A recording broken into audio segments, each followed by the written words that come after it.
Hey, what's up, everybody? I'm here to give you guys my WWE NXT UK reviews for episodes 19 and 20. Let me just make sure those are the right episodes. Yes, they are. But it's in the title anyways. These episodes aired on Boxing Day of 2018, which was on December 26, 2018. And that's pretty much about it for the intro. They didn't announce anything like ahead of time for the show, to my knowledge, and I don't really remember because I've been watching a lot of wrestling of NXT UKs and stuff like that over the past few days, so I really don't remember if they did announce something. If they did, I don't remember it, but obviously I'm still excited to watch NXT UK because it's an awesome brand, so let's just get right into the video itself. I'm going to structure these reviews obviously the same way as I always do. I'll watch one episode, review it, and then watch the other one and review it, and then obviously combine them all into a big video. So now that I've kind of discussed all that, let's get right into the video itself. Okay, so starting off with NXT UK episode 19 that aired on December 26, 2018. We had Nigel McGuinness and Vic Joseph on commentary for this show. And it kicked off right with an announcement by Johnny Saint and Sid Scala. And what did they announce? Obviously what's coming up this Saturday in about, 3 days from now. NXT UK TakeOver Blackpool, because now they're live in Liverpool. But they announced on this show, it's officially announced NXT UK TakeOver Blackpool. Obviously it was announced earlier on WWE's YouTube channel, but I think obviously they did it live as an announcement. But it was still a very exciting thing. They talked about, how they're going back to Blackpool and Royal Albert Hall, where the NXT UK division started. And I thought it was an epic announcement. I thought it was awesome. But it wasn't done there. Afterwards, Toni Storm came out, who's from Liverpool, and she talks about how she's had a hell of a wrestling career, and she talked about how at Evolution, she won the Mae Young Classic, which gives her the right to challenge for any women's championship that she wants. And she wants to challenge for the NXT UK Women's Championship. So Johnny Saint and Sid Scala approve it, and then that was pretty much the opening of the show. I thought this announcement ruled. It was awesome. The fans were into it, and it was just great. This was awesome, and I'm really excited about NXT UK TakeOver Blackpool. I obviously like the fact that the Mae Young Classic winner was going to get something out of winning the tournament, because I was, very worried that Toni Storm wasn't going to get anything, but she did. And this segment just ruled. It was awesome. And then we had the first match on the show. It was Kenny Williams with Amir Jordan versus Jordan Devlin. I thought this was a pretty good opening match to the show. Kenny Williams gets the advantage early. He goes for a drop kick through the ropes, but Jordan Devlin catches him, and he throws him back first on the apron. And Jordan Devlin does a really good job of targeting the back of Kenny Williams. He hits the Uranagi, but when he goes for the moonsault, Kenny Williams gets the knees up and tries to beat him with a roll-up, but Jordan Devlin kicks out. Kenny Williams mounts a comeback. He hits a suicide dive on the outside right onto Jordan Devlin, which he ended up landing back first right onto the ramp.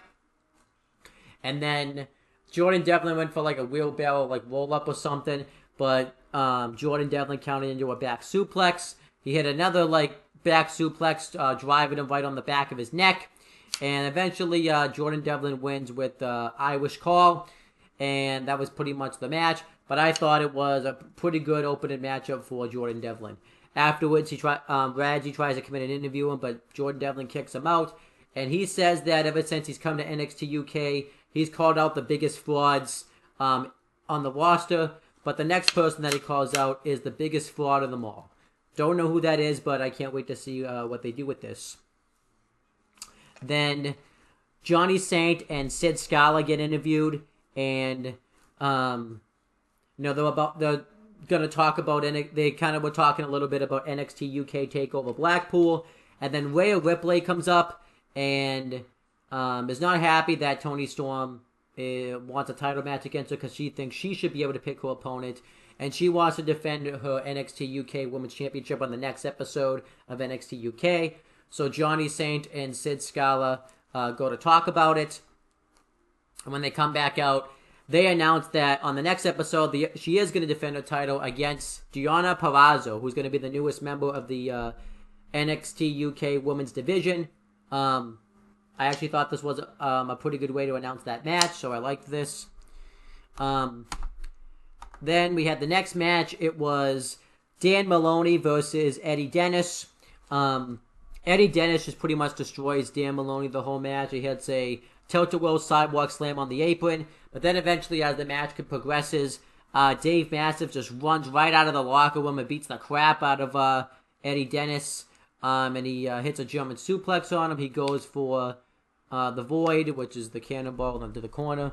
But Eddie Dennis rolls out of the ring and escapes. And then Dan Maloney's upset because Dave Mastiff just possibly cost him this match. So Dave Mastiff lays him out, hits the Void on him. And obviously I like this because obviously this puts over the, Eddie Dennis, Dave Mastiff feud. So I like this. Then Laguerro's backstage, and Sid Scala and Johnny Saint want him to impress in his match tonight with, well, at least on this episode, with Joe Coffey. And then Gallus walks up, and they talk about how, this isn't about Laguerro trying to get an opportunity. This is about Joe Coffey and Gallus because they're here to dominate NXT UK. And then Sid Scala tells Mark Coffey and Wolfgang not to get too comfortable because in 2 episodes from now, they're going to face Mustache Mountain in a NXT UK Tag Team Championship semifinals match. So obviously they've been doing like a little bit of a tournament. And then Johnny Saint tells him to leave, and Laguerro says that he's not going to be used as a stepping stone, so that way Joe Coffey can get to the NXT UK Championship. And then I thought this was awesome. We had Zach Gibson's Guide to Liverpool, where he takes James Drake throughout various locations of Liverpool. And I thought this was a nice way for him to get heat because he's from Liverpool. And he pretty much puts himself over by talking about how Liverpool is for the hardest working men, but they turned his back on him once he became Liverpool's #1 in the 2nd annual United Kingdom Championship Tournament. And he talked about how these birds stand on top of this building, and if they fly away, NXT Liverpool goes in ruin. And he said that's what would happen if Zach Gibson left NXT UK, and they talk about how they're going to watch over them become the first ever NXT UK Tag Team Champions. I thought this was awesome. Zach Gibson's awesome, and James Drake pretty much has a pretty easy job because he could just pretty much still wrestle and just utilize Zach Gibson to get his heat because he gets a lot of heat. And they're going to have a match on the next episode of NXT UK. I'm obviously excited about that because I like them.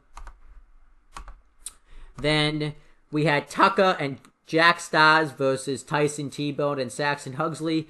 I think everybody knew who was going to win this. It was Tyson T-Bone and Saxon Huxley. They hit a double chokeslam on Tucker. That looked pretty cool. But they dominate Tucker for a while, and Jack Stars tries to get some momentum going, but the guys are just too big. And eventually they hit like a knee strike into a right hand by Tyson T-Bone, and Saxon Huxley covers Jack Stars for the win. They need to get a new finisher. I think the other finisher is not really that good. And this team's okay, I guess, but I'm just not really that big of a fan of Tyson T-Bone. I just think, he needs to just, go to wrestling school or something. Saxon Huxley I like, though. I see not big things for him, but I see some potential in him.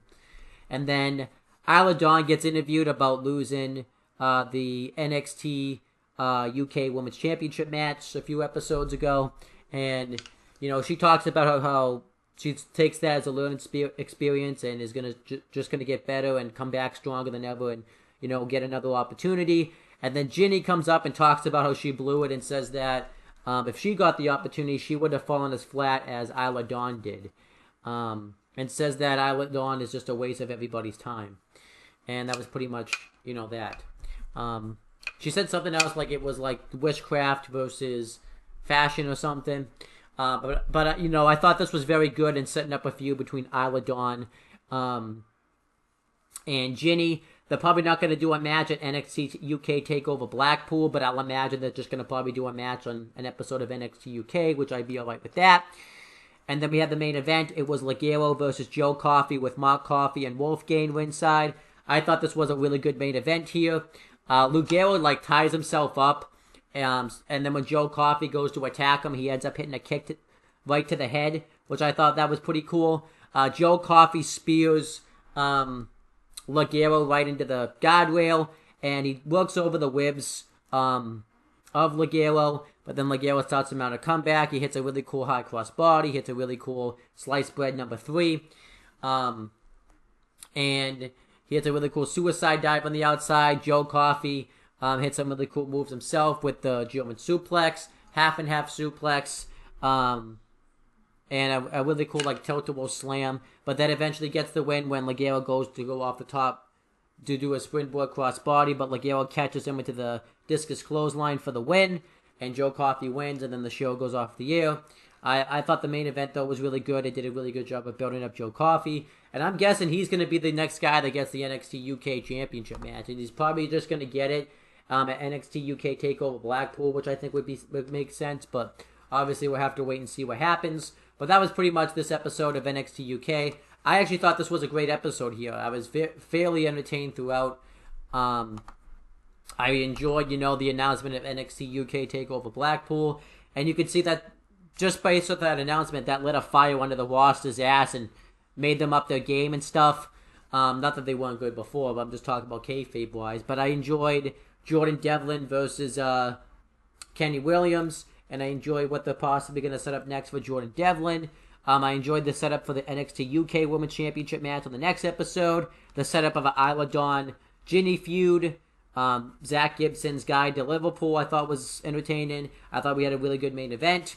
And, I think just pretty much the announcement of NXT UK TakeOver Blackpool I thought was awesome too. And obviously the continuation of the Dave Mastiff Eddie Dennis feud. So I've given this episode a B+. Maybe because I'm just so fired up because of the announcement of NXT UK TakeOver Blackpool. But I don't know. But I still thought it was a great episode. And now that I've uploaded this one. So if I'm going to rate this episode, I'm giving this episode a B+. So now that I've reviewed this episode, let me watch the next episode and give you guys my review of that. Okay, so now on to NXT UK for episode 20 that aired on the same date.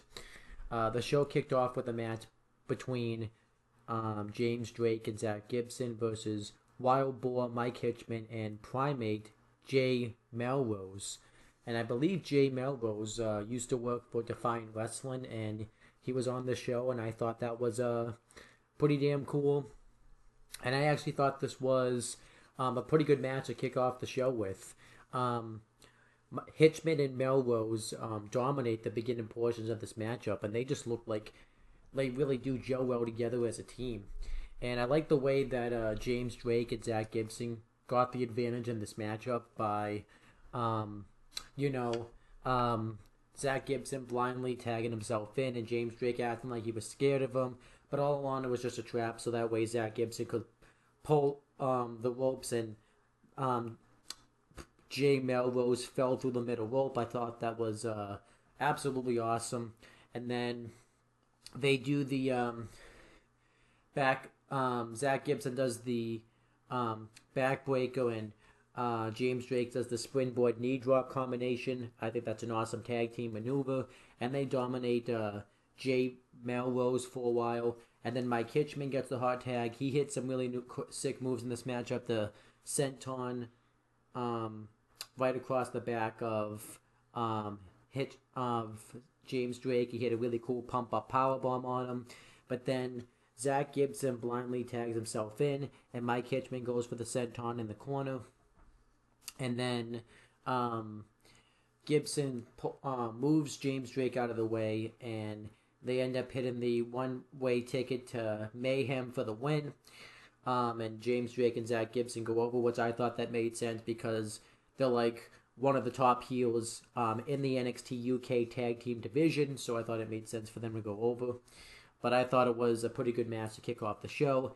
And afterwards, Zach Gibson does a promo talking about how they're going to be the top team in NXT UK, and how they're the best team in the world, and they say that they're better than Liverpool, and Zach Gibson said that he loves Liverpool, but he hates the people that happened it, because the second that he got any success, they turned his back on him. So I thought Zach Gibson was awesome on his promo, and he's got to be one of the best heels in WWE right now.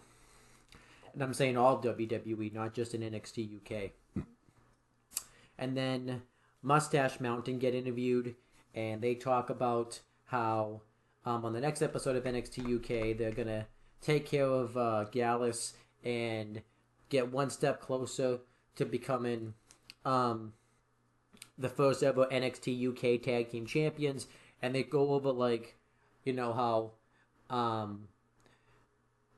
not Royal Albert Hall, but wherever NXT UK is being held. Blackpool, but the arena, I don't remember the arena. The arena that it's being held in, they talk about, you know, the first night that NXT UK was launched with the inaugural United Kingdom Championship tournament. I did like in this interview that Trent Seven was looking right into the guy's face, because I thought it just looked really damn cool. And then we were supposed to have a match between Dave Mastiff and Josh Morrell, but before the match starts, Eddie Dennis attacks Josh Morrell from behind and body slams him on the stage. And Dave Mastiff tries to go after him, but referees are holding them back from being able to brawl. But I kind of liked this story because Dave Mastiff on the last episode got involved in Eddie Dennis's match, and Eddie Dennis just kind of was returning the favor. Afterwards, on the WWE.com exclusive, Josh Morrell, you know, was disappointed because he wanted to show the NXT UK universe what he could do, but he said there's always going to be next time when he recovers from these injuries. So I liked this. I thought it was a way to continue the Eddie Dennis-Dave Mastiff feud. And then Joseph Connors does a promo talking about how NXT UK has a lot of nice and shiny new toys, referring to like new wrestlers on the roster, but says that you know, when he stepped to NXT UK, he was a new toy, but now he has some scratches and bruises on him, and he wants the new wrestlers to feel his scratches and bruises. I thought this was a great promo, and I see a lot of potential in Joseph Connors. I really hope they utilize that potential. Then we had the next match. It was Mark Andrews versus Marcel Bartel. This was Marcel Bartel's first match in NXT UK, and I thought he looked very impressive out there. One of the things is that, you know, he's very particular about his offense, and that's kind of his gimmick, but I kind of liked it because consistently he was one step ahead of Mark Andrews. He hit a wicked uppercut on him. He hit a really good backbreaker on him, but anytime Mark Andrews would try to go for one of his moves, Marcel Bartel would continuously be one step ahead of him. So eventually Mark Andrews had to improvise and do like a flip dive off the steps or something like that. But Mark Andrews starts to get into a roll, and then Fabian Eichner comes out and distracts Mark Andrews, but the distraction at first doesn't work. But then eventually, when Mark Andrews hits the Stun Dog Millionaire and goes for the shooting star press, Marcel Bartel hits an uppercut on him when the referee's not looking. Fabian Eichner hits a double knees into the barricade, puts him in the ring, and Marcel Bartel hits a back suplex, dropping Mark Andrews on the back of his head, and gets the win. I think this makes sense because the last time we saw Fabian Eichner, he said he was going to get a tag team partner to take out Mark Andrews, and it looks like Marcel Bartel was going to be that tag team partner. So I actually like the way this was done. I thought it was very well done, actually. And I liked the match. I thought it was really good. I thought Marcel Bartel looked awesome in this match. And then they do a video package for Toni Storm, hyping her up for her NXT UK Women's Championship match at NXT UK TakeOver Blackpool, showing her winning the Mae Young Classics, and, you know, announcing in the previous episode that she wants the championship match, and that she did like some talking saying that this has been the best year of her career and stuff. So and how she, you know, was from the UK and wants to do whatever it takes to get to make NXT UK the hottest brand in the world. And then we had a video package for Travis Banks introducing who he is, and he's going to be making his return on the next episode of NXT UK, so I'm really excited to see that. And then we had the main event. It was an NXT UK Women's Championship match. NXT UK Women's Champion Rhea Ripley versus Deonna Purrazzo. Rhea Ripley had new entrance music in this match, and I liked the music and all, but I preferred her old theme song. But I think this new theme song fits her a lot better, so I'm actually alright with it. But I thought this was a really good main event for the NXT UK Women's Championship. Deonna Purrazzo just immediately starts off like a house on fire, hits a pump kick right away, right onto Rhea Ripley, and she just really starts to go off on her. She tangles her up and drop kicks her, targeting her left arm, and she hits a drop kick on the outside, and she goes for a dive, but Rhea Ripley catches her on her shoulders and drops her face first on the apron, and then she throws her back first into the barricade, and Rhea Ripley just really targets the back of Deonna Purrazzo, hits the reverse cloverleaf on her, and then eventually Deonna Purrazzo starts to mount a comeback, and she hit a really cool exploder suplex on her. She hits a Fujiwara armbar, but then eventually Rhea Ripley is just too much for Deonna Purrazzo and hits the Riptide on her for the win. And I still like that they're protecting Rhea Ripley's finisher, because when somebody kicks out of it, which I'd imagine Toni Storm's going to be the one that kicks out of it at NXT UK TakeOver Blackpool, then it's going to be a big deal. Afterwards, Rhea Ripley goes to continue the attack on Deonna Purrazzo. Big boots her and just beating the crap out of her. But then Toni Storm runs out, and this sends Rhea Ripley packing. And, Toni Storm helps her to her feet. They fist pump, showing respect to each other. And that was pretty much the end of the show. But then we had some WWE.com exclusives where Rhea Ripley talked about how, Bragsley was trying to ask her if she was concerned about Toni Storm, but Rhea Ripley took offense to this and asked if Toni Storm should be concerned about her. And Mark Andrews says that he's sick and tired of Fabian Eichner interfering in his business. And then that was pretty much the end of that. But I thought this was a really good episode of NXT UK. I thought it had a really good NXT UK Women's Championship match. I liked the tag team match on the show. I thought I did a good job of setting up the Mustache Mountain, Wolfgang and Mark Coffey match. I liked Marcel Bartel versus Mark Andrews. I liked the hype up of the NXT UK Women's Championship match, the video package for Travis Banks, and I really liked that Joseph Connors promo. And I also liked the feud continuation between Eddie Dennis and Dave Mastiff. So I'm going to give this episode a B. I thought it was a really good episode. So yeah, I'm giving it a B. I think I just enjoyed last week's more because it had that hype of NXT UK TakeOver Blackpool being announced. So that's why I think I enjoyed that one a little bit more.